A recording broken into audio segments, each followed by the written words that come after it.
So here I am taking a night walk in my large but small town in Wisconsin. Believe in a lot of the supernatural and paranormal to a religious degree. I cut across through the park and I see it. It was large and hulking with black fur and had amber or yellow eyes. It saw me. It had to be like 8 or 9 feet tall. I'm 5'8", so yeah, it was big.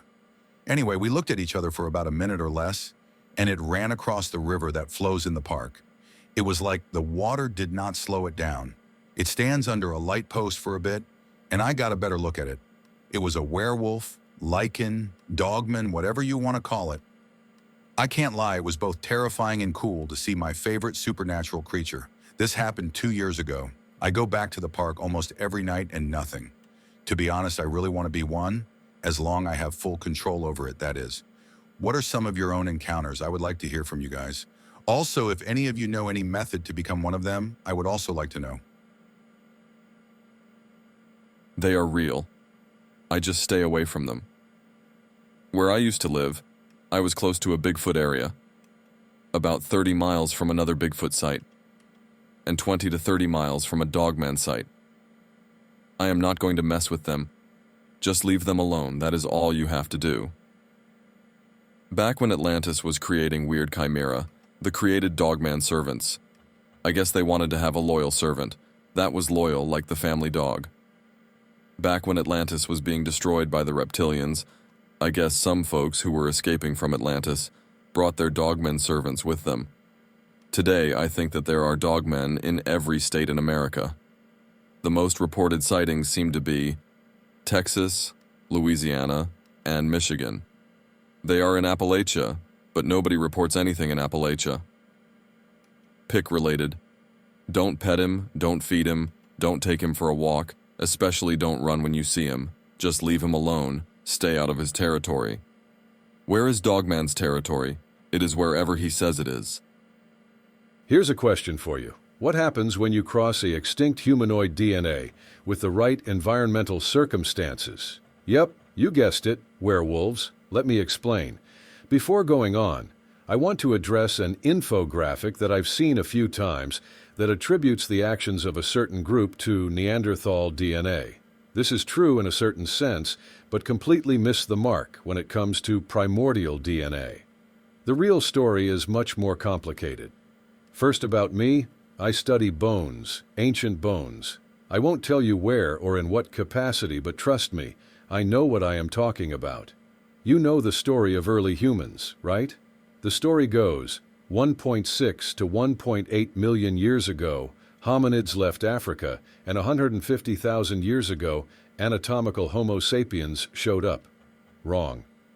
I'll let you in on a little secret we really don't know. I'll short it by rant about it, but essentially the data changes every year. Margin for error are over 200,000 years. The human story is not a simple linear path. The genetic evidence that we have is completely based on 5 or 6 bone fragments scattered across the world. In truth, people want a clean story of human history, and that is not the case. Okay, so understanding the groundwork for what I am talking about, here is my next point. Human history is extremely violent. This is a point that modern anthropologists and archaeologists really don't like. This is not the place to discuss it, but a lot of these people in the departments really want the prehistory period to be filled with peace, love, and sunshine. It was not. Not even close. War was total, uncaring, and cruel. It was especially true where resources were not plentiful. War was less common in more resource-rich regions, and that's where our story starts. As early humans spread out, they encountered other humanoid species. These encounters, as it should not be surprising, were unparalleled in violence. There is a reason that Homo habilis is not walking around. Additionally, dispel any ideas you have about the peaceful Neanderthal. That theory comes from, again, this BS appeal to nature clan of the cave bear crap that came out of the 70s.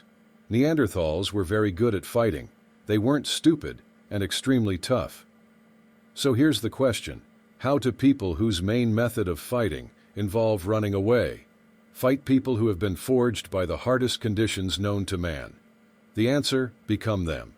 The European/Asian DNA has approximately 1.2 to 3% Neanderthal DNA.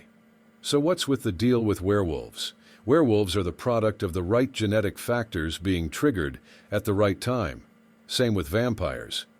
Seriously, the pieces of DNA from long-lost pre-Homo sapiens hominids are the key to human development. Forge a high-trust, family-oriented, competitive society, and Neanderthal DNA will turn people into kings and pioneers. Likewise, low-trust, manipulative, world filled with humiliation will turn people into vampires. This is quite literal, not a metaphysical or an allegorical theory. People will literally become monsters, with claws and the full 9 yards. Ever think why the post-colonial sub-Saharan Africa is such a shithole, at least compared to what the archaeological record shows? I would bet that it has something to do with the mysterious extinct archaic hominin species, what makes up 10 to 15% of their DNA. The environmental circumstances have literally turned on the monster from within. Imagine a world untold, thousands of years ago. Reports of strange reports have been coming in from the more northern tribes of monsters, only talked about in hushed tones around the fire attacking in the dead of night. These monsters are referencing in the story of a great war that nearly left your people dead. This happened many generations ago, and it's almost a myth, but your elders assure you it is not. The attacks have started to become more frequent. There are a few men who are preparing to go push back this onslaught. Your father is one of them. You had not noticed it before, but he looks stronger, his back seeming to have gotten thicker these past few weeks, and his eyes seem to have taken on a yellowish glow. He speaks to the tribe and gathers the other men who also seem to have gone through a transformation. They set off into the night to wage war against unspeakable horrors that stalk the night.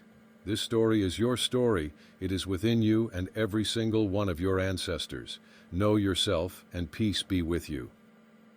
Perhaps at some point of time, there really was a sapient and civilized race of dog-headed men. Medieval Europeans called them cynocephalus.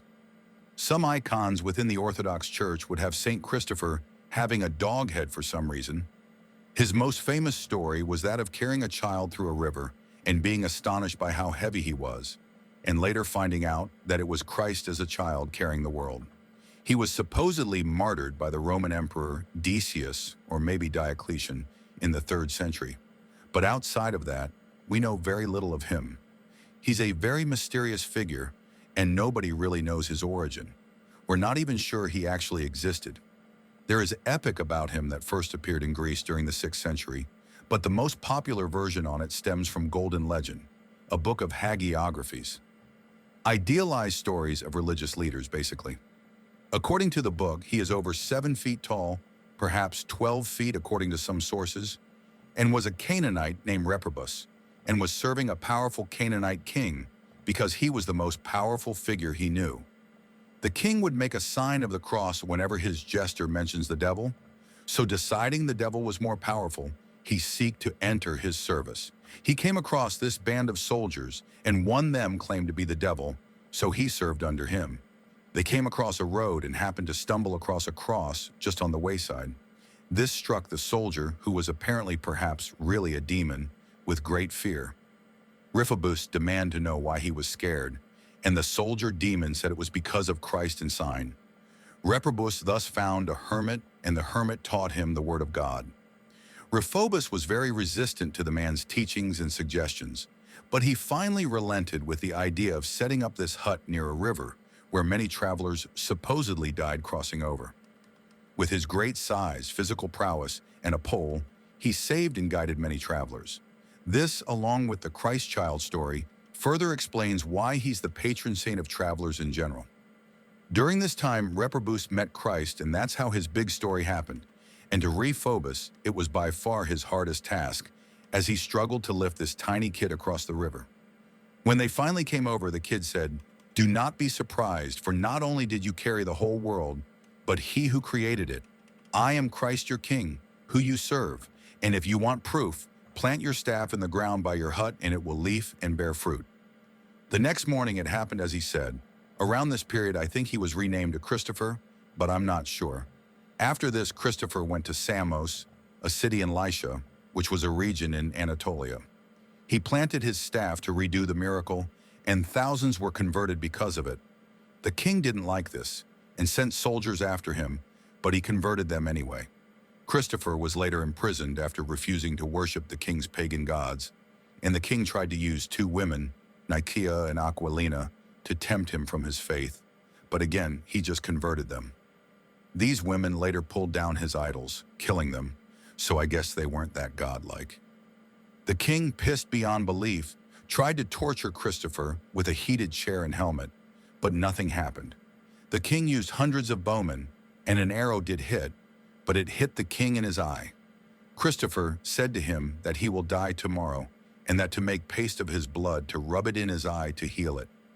Next day he was beheaded, and the king did what he said and prayed to the Abrahamic God. Scholars think a big reason why Saint Christopher is thought as a dogman by some is because of a simple mistranslation of Cananeus, which meant Canaanite, as Caninus, which meant Caninus. People in medieval times often ascribed animalistic characteristics to barbarians, and many people today take the idea of the cynocephaly as the archetype of the periphery man, the ultimate foreigner, which perhaps St. Christopher was. Another interesting interpretation of the epic came from a Walter of Speyer, a German poet and bishop who wrote the Vita et Passio Sancti Christophori Martyris, which was far before the Golden Legend, as it was the 11th century and the Golden Legend came centuries afterwards. In his story, Walter outright depicted him to be a plain-out giant cynocephalus, who received baptism by the Christ child and was turned into a human. Perhaps most, if not all civilized, relatively speaking, cynocephaly were somehow transformed or die out, and the ones reported now in the fringes of society today are their degenerated offspring or something. I don't know. One other thing I will like to note is the relic of St. Christopher's gigantic tooth. It was delivered to Vercelli, and pilgrims all over would travel to look at it. Juan Luis Vives, a Spanish, a Renaissance humanist, said it was a molar bigger than a fist. However, in the 18th century, a scholar of the natural sciences came over and said it was actually just the tooth of a hippopotamus. Barbabites, the order of priests that were venerating and had the object at that time, kept it away from the altar and forbade public veneration of it. What's weirder is that a preacher called Alessandro Gavazzi said the Barnabites still have it in their monastery as a curiosity. It could also mean reject or outcast, I'm not too sure. These stories have a certain nature to them. It's difficult to tell what's simply meant to be mythical shorthand and stuff that the teller actually thought is real. Either case, it's all very peculiar. If I had to construct some sort of sensible explanation, Reprobus or Christopher was perhaps just a tall guy for his times and may have hypertrichosis or a similar disorder. Or maybe was just really hairy. He pissed off the authorities and the people constructed more and more of his legend over the ages. Saint Christopher may indeed be an amalgamation of several people, in fact, like how some scholars think of Jesus today.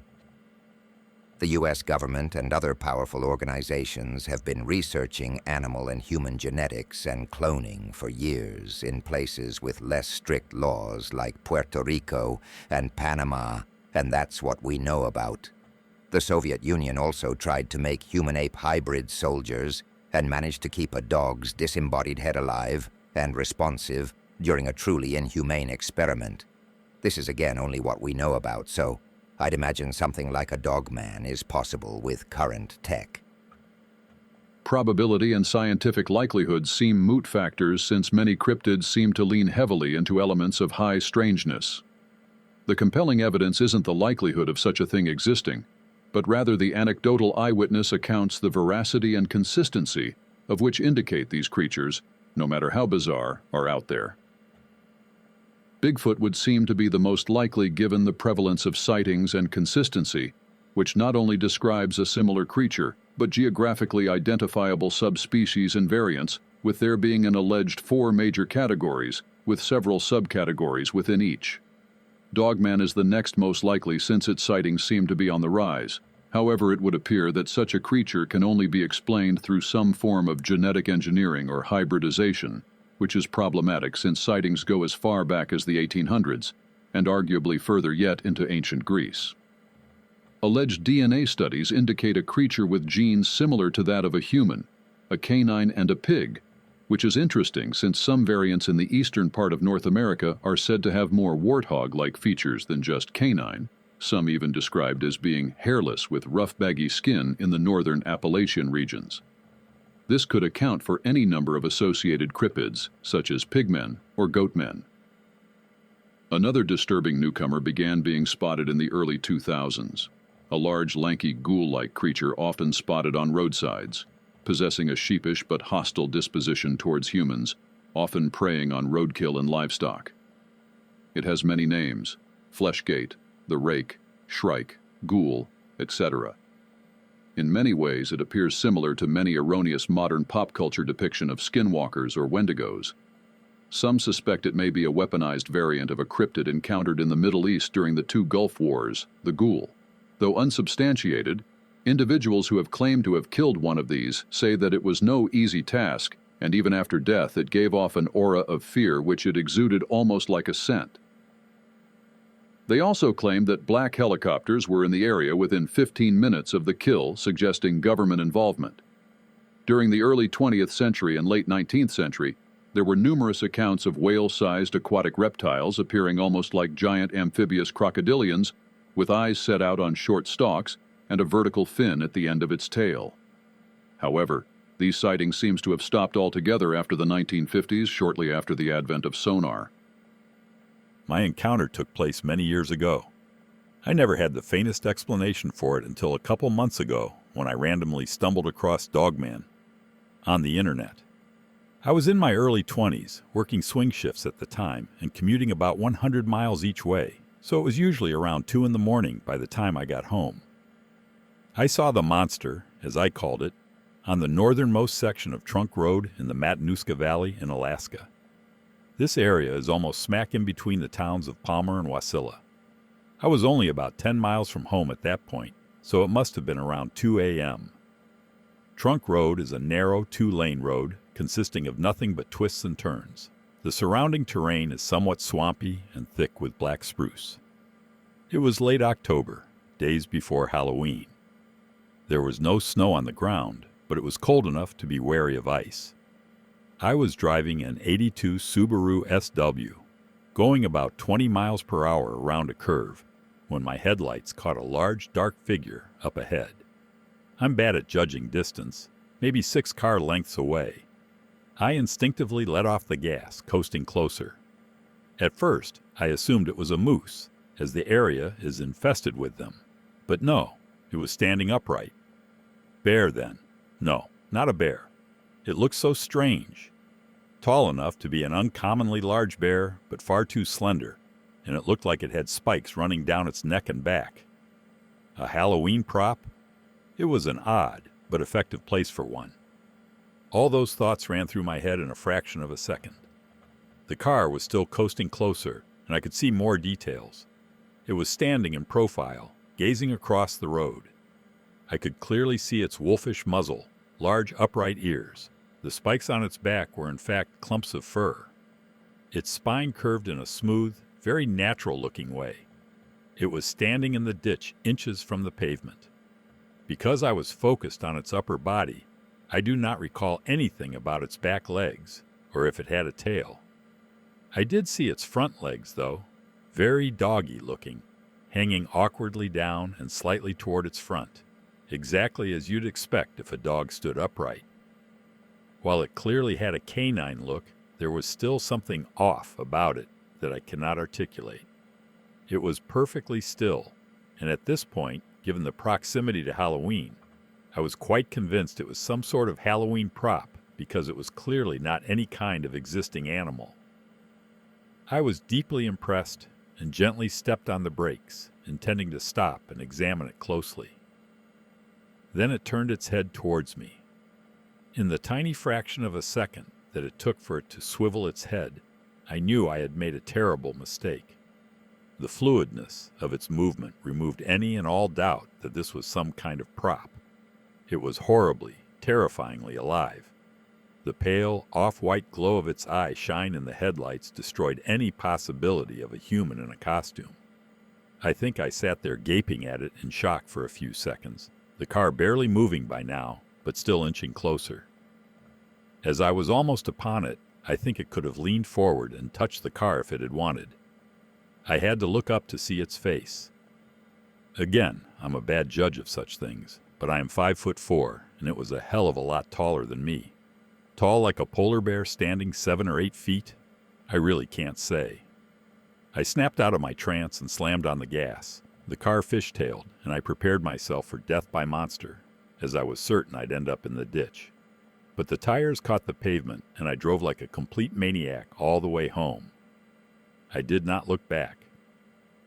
I have only been on that section of road a few times since, never alone and never in the dark. For the next several years of driving that commute, I went 20-plus miles out of the way to avoid Trunk Road.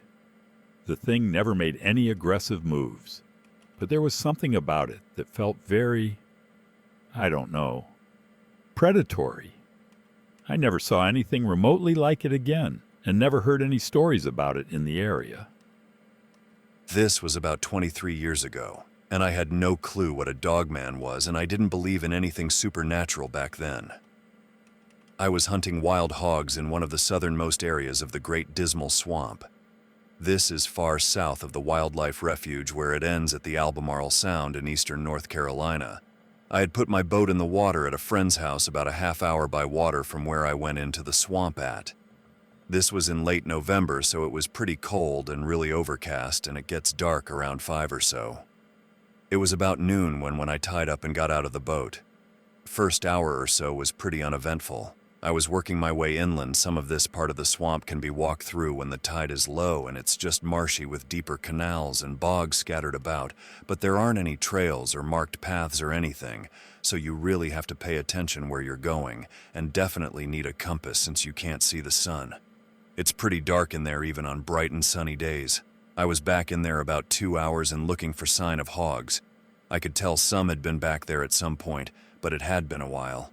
I got a little further in and started smelling what I had thought was a boar. It's rutting season and male wild hogs have a very distinct smell. It's musky and kind of fermented smell mixed with old poop and urine. Kinda hard to explain if you've never smelled it before. However, this was different. It was musky, but more like an outside dog that's soaking wet. I stopped to look and listen, and after 10 or so minutes, I started hearing a snuffling, breathing that came and went. After a bit, I started to hear some growling. I started to get a little freaked out because it didn't sound like a hog and it sounded big. I stopped again and knelt down and waited and looked around. Where I was at the brush was pretty thick, so I really couldn't see more than 20 or so feet in any direction. That's when I started seeing movement. It definitely wasn't moving like a hog. It was kinda low walking, crouched down, but not on all fours, and I was only getting glimpses of it and it would stop. It was probably about 40 feet away. This is when I actually start getting scared. I was born in northeastern Kentucky and spent most of my free time as a kid in the woods camping, riding dirt bikes, and have always been comfortable even in the deep woods. So when I moved to North Carolina, I fell in love with the swamp. This is the first time I think I had ever felt real and actual fear. I had Mossberg 590 shotgun full of 3-inch 00 buckshot, but no extra shells and no pistol. The 590 also has a bayonet lug, so I took out the bayonet and put it on. I started backing up, not taking my eyes off where I had last seen whatever it was. A few minutes later, I hear it again a little further over to my left. I'm probably about 3/4 of a mile into the swamp. Wick doesn't seem very far, but the terrain doesn't make for really quick movement. This goes on for about another 20 minutes while backtracking out as fast as I can, and I'm still hearing it and catching glimpses of movement, and the smell is getting stronger. After a bit, I realize that this thing has gotten between me and the way I came in from my boat, and I'm starting to panic. I try to start getting further away from it and headed in the right direction, and then I see it again and it's standing up, and it's pretty damn tall. It was still back in the brush, so I couldn't really make out any details as it's dark as hell back there. I wanted to cry and run, but I knew that was a bad idea. It didn't seem like it wanted to get in the water, so started wading through the canal headed back towards my boat. I started to put some distance between it and myself, so I got back on hard ground to move a little faster, but I can still hear it snuffling and growling and moving through the brush, but it's not close anymore. I made it back to my boat and I'm soaking wet and freezing, but I thank God I made it out of there, and just in time as it's getting foggy and starting to drizzle. I had never been that scared in my life. I made it back to my buddy's house and tell him what happened, and I can tell he knows something when I tell him where I went. He brings me in and gives me some hot coffee with a big slug of bourbon in it. When I calm down, he takes me to the other house out back of his property to where his granddad lives. I'd met his granddad before, but he had always been kind of standoffish to me. I found out later he just had real bad PTSD from Korea. My buddy and his family had lived in that area since after the Civil War. I think his granddad's great-granddad had been a slave around there, but that's a story for another day. I guess what I mean to say is his family had history in that area and knew the place a lot better than me. After I told his granddad what happened, he stood up, looked me in the eye and said, "Don't go back in there. You're lucky you made it out. That's where the big dogs live." I left and went home and slept for about 18 hours. I tried to forget about that experience and started to believe I was just seeing shit and freaked myself out. I eventually forgot all about it until a few years ago when a Dogman Encounters video came up in my YouTube feed. I was curious what the hell a Dogman was, so I started listening to it, and that whole experience came flooding back to mind. It was very similar to what happened to me. I started looking into it, and there have been other sightings and encounters in eastern North Carolina. So that's my story. I'm 44 now and still live in coastal North Carolina, but haven't been back anywhere close to that area. I still hunt and love the outdoors and the swamp, but don't go too far in anymore. I know I already mentioned this in the title, but I can't really overstate it. I was drunk when this happened. 3 sheets to the wind, 5 ways to Sunday, whatever expression you want to use. Plastered, baked, hammered, shit-faced, stewed, stoned, smashed, sloshed, and absolutely befuddled when it happened. More so than I normally am on a weekend, which is saying something. I drank 32 Miller Lights that night, along with half a full bottle of Jack and several swigs of strawberry Smirnoff. I also smoked a non-inconsequential amount of weed, so I'm trying to say, don't just take this story with a pinch of salt, treat it like a frozen road. Anyway, I was out at my buddy's out in the woods, and there were about 50 people still there when it happened. There had been a couple hundred there earlier, but it was getting to be around 2 a.m., and most had dipped off a bit ago. The fire was low, and me and my buddies were all huddled around the remnants. All of us too lazy to go get more wood, all of us too cold to be anywhere else. It had rained on us during the party earlier, and though no one had cared when it happened, even in July, it still gets cold when you're wet after dark. I remember there were little groups scattered around, huddled and talking by the little burn barrels Hunter had set up as secondary bonfires for the party. We didn't know everyone who had showed up, but as most of the people we didn't know had brought groups of single chicks with them, so none of us minded. I remember sitting there all but completely out of it next to the fire, my damp t-shirt doing little to keep the shivers at bay. Some story was being told by someone about some teacher from back in high school who allegedly shit himself in class, and it was beginning to turn my stomach. So I reached for another Miller out of the box to water down my stomach and hopefully warm me a bit. That, dear reader, was a mistake. You see, regardless of how cold I felt at that moment, the beer was actually quite warm, having been out of the fridge for 8 hours and next to a fire for at least 2. I chugged it too fast to spit it out, and it came up foaming and gagging me in my throat as my friends laughed at me running toward the Port-a-potty on Hunter's property at the far end of the field. I would have just gone for the wood line, but around Hunter's property, there's a bunch of rusty wiring that's hard to watch for even in the light. And in any case, I didn't want any of my friends recording my dumbass for Instagram. So I took off toward the lone stall and quickly, to my dismay, realized there was actually a line. Not a long one, mind you. Far as I can tell, there were only ever 2 people in that line, and as I was bearing down on the place, a chick walked out of the toilet, letting the first person in. I didn't see her face in the dark, but I do remember her walking fast away from the John. In retrospect, I wish I could have been able to point her out to my buddies, maybe ask her something. At any rate, I was able to make it to the John and swallow back the vomit for a bit, only to realize the dude in front of me was wearing some kind of animal costume. It did seem strange to me, but people do wear costumes to raves sometimes. I think it was a wolf, though I never really got a full look at it from the front. All I can say confidently about it was it stank like he hadn't washed the thing in 3 weeks.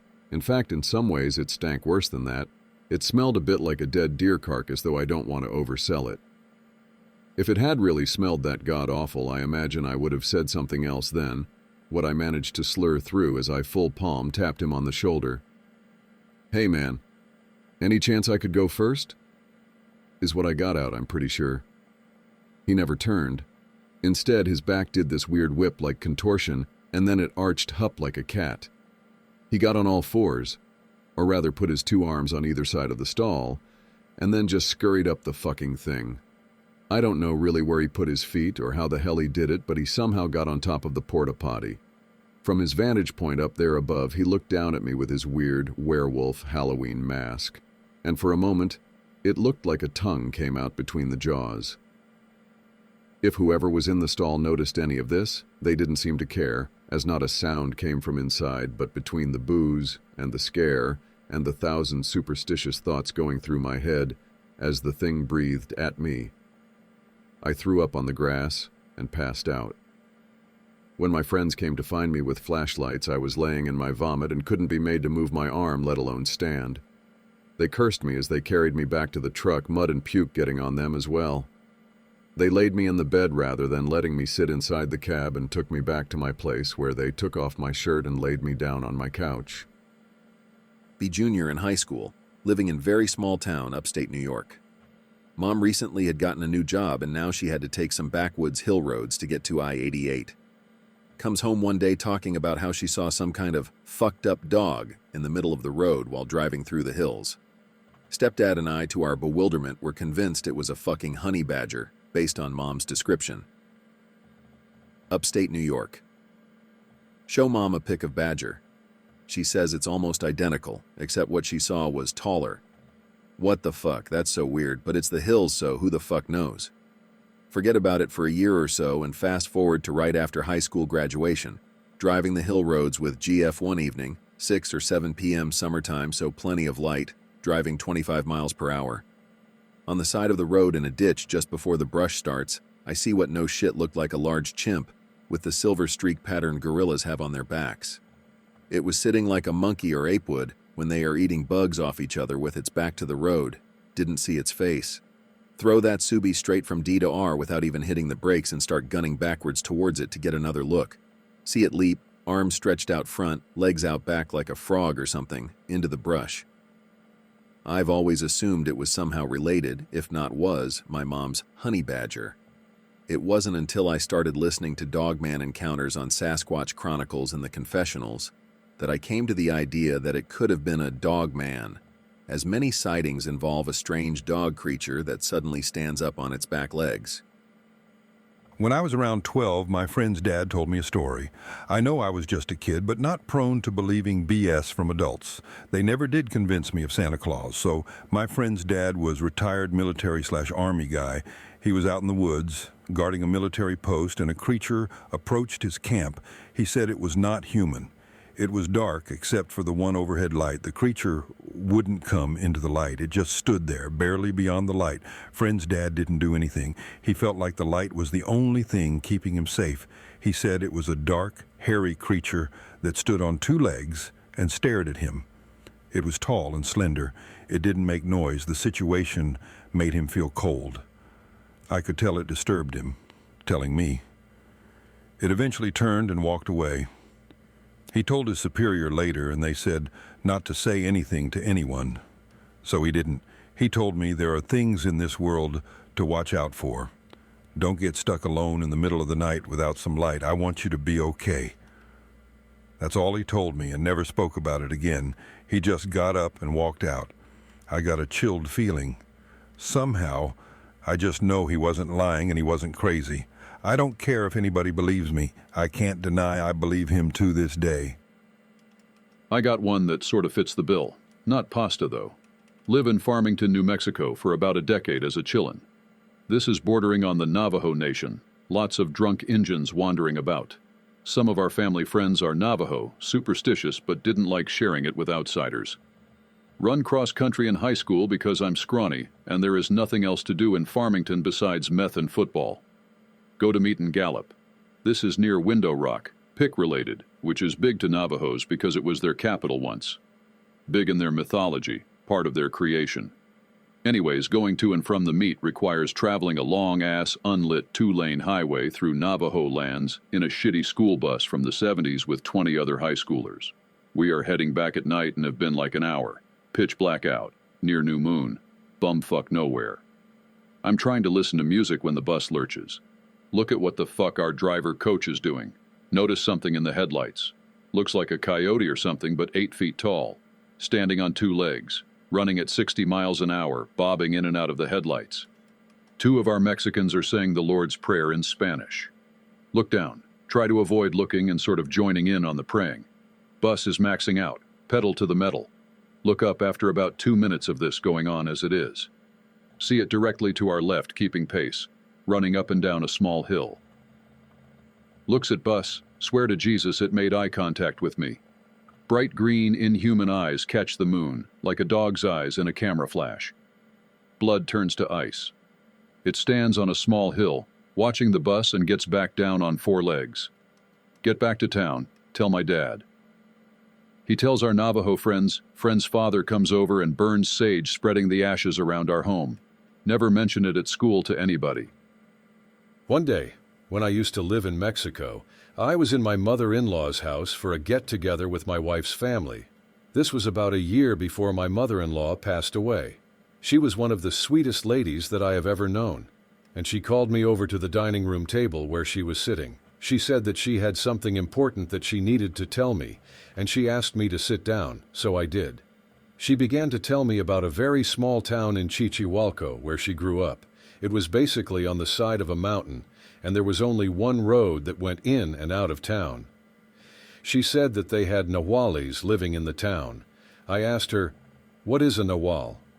She told me, "It is a person that practices magic and changes into a hideous creature, a half man and half dog or wolf.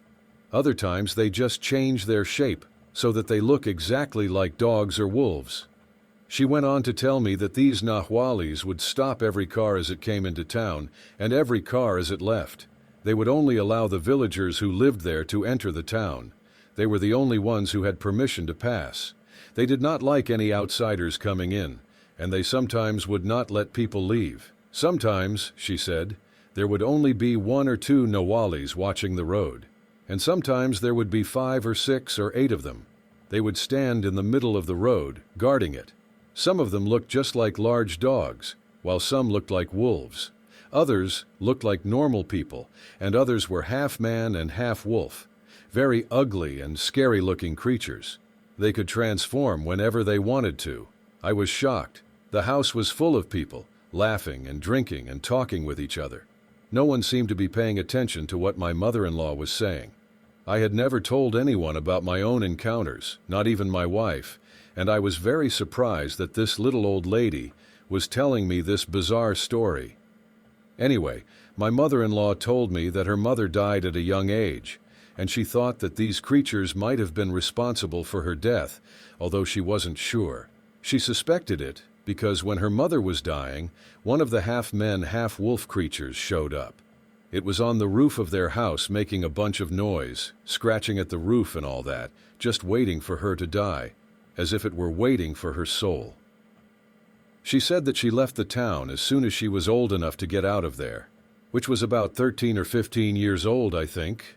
I don't remember, but she was very young. I asked her how she was able to get out if the Nahuales would not let the people leave. She said that she left in the back of a truck with a group of other people.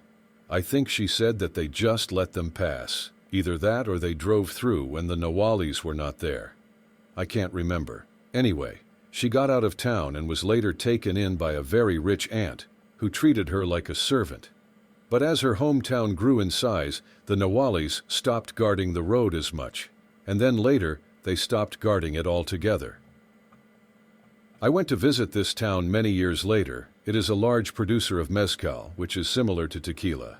I was told by one of my wife's brothers that when these people shape-shift, it puts a lot of stress on their skin, and makes it look funny or strange. So when I went to visit the town, I was looking closely at every person that I saw. One day, when we were driving through town, I saw an old lady push her shutters open and lean out of a windowsill.